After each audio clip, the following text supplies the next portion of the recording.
Start. परिच्छेद. सभासद बंधू भगिनी. दिनांक 31/3/2020 रोजी संपलेल्या आर्थिक वर्षाचा ताळेबंद, नफा तोटा पत्रक आणि अनुषंगिक पत्रके आपल्या हाती देताना मला आनंद होत आहे. देश विदेशातील परिस्थिती, आर्थिक स्थिती या सगळ्यांचा विचार करता आपण मिळविलेला नफा आणि आपण केलेली प्रगती आपणास निश्चितच प्रसन्न करणारी व उल्लेखनीय आहे असा माझा विश्वास आहे. परिच्छेद.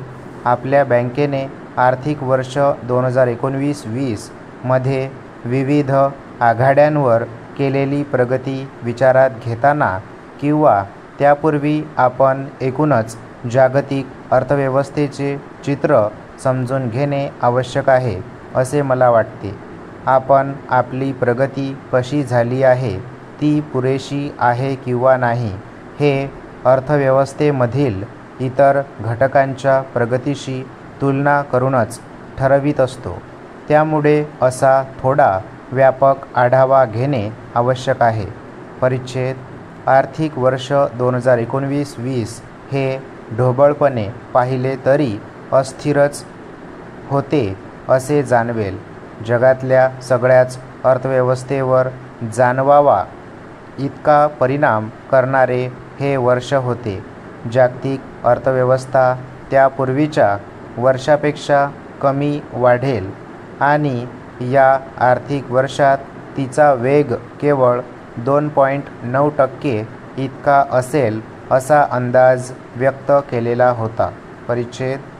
मागील आर्थिक वर्षात बड्या अर्थव्यवस्थेमध्ये कुरबुरी सुरू झाल्याच होत्या आणि त्याचा परिणाम व्हायला सुरुवातही झाली होती. अमेरिका आणि चीन या क्रमांक 1 आणि क्रमांक 2च्या मोठ्या अर्थव्यवस्था एकमेकांसमोर दंड थोपटून तयार होत्या. हे असे केव्हा तरी घडणार याचा तज्ज्ञांना अंदाज आला होता.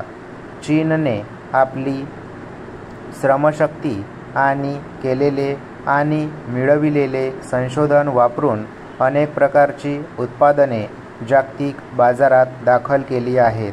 चीनमधील उत्पादनाच्या किमतींशी स्पर्धा करणे इतर देशांच्या उत्पादकांना शक्य न झाल्याने अनेक स्पर्धक यातून बाहेर फेकले गेल्यामुळे चीनमधून आयातीवर अवलंबून राहण्याशिवाय गत्यंतर उरले नव्हते. परिणामी चीन बरोबरच्या व्यापारी देणे-घेणे यातील संतुलन बिघडलेले होते. चीनने अनेक देशांमध्ये मोठी गुंतवणूक केली आहे आणि त्याची परतफेड करणे त्यातल्या अनेक देशांना शक्य न झाल्यामुळे त्या देशातील भूभागावर चीनने आपले वर्चस्व प्रस्थापित केले आहे.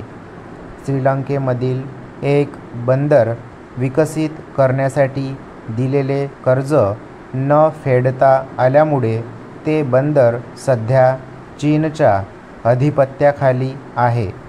पाकिस्तानलाही चीनने प्रचंड मोठ्या रकमेचे कर्ज दिलेले आहे. हा धोका आता सगळ्याच देशांना भेडसावायला लागला असल्याने वातावरण ढवळलं गेले आणि अमेरिकाही सावध झाल्याने त्यांनी चीनमधून येणाऱ्या वस्तूंना शक्य तितका अटकाव करण्यासाठी चीनी मालावरील कर प्रणाली बदलून टाकली आणि तिथेच अशांतता अधिक वाढू लागली. स्टॉप.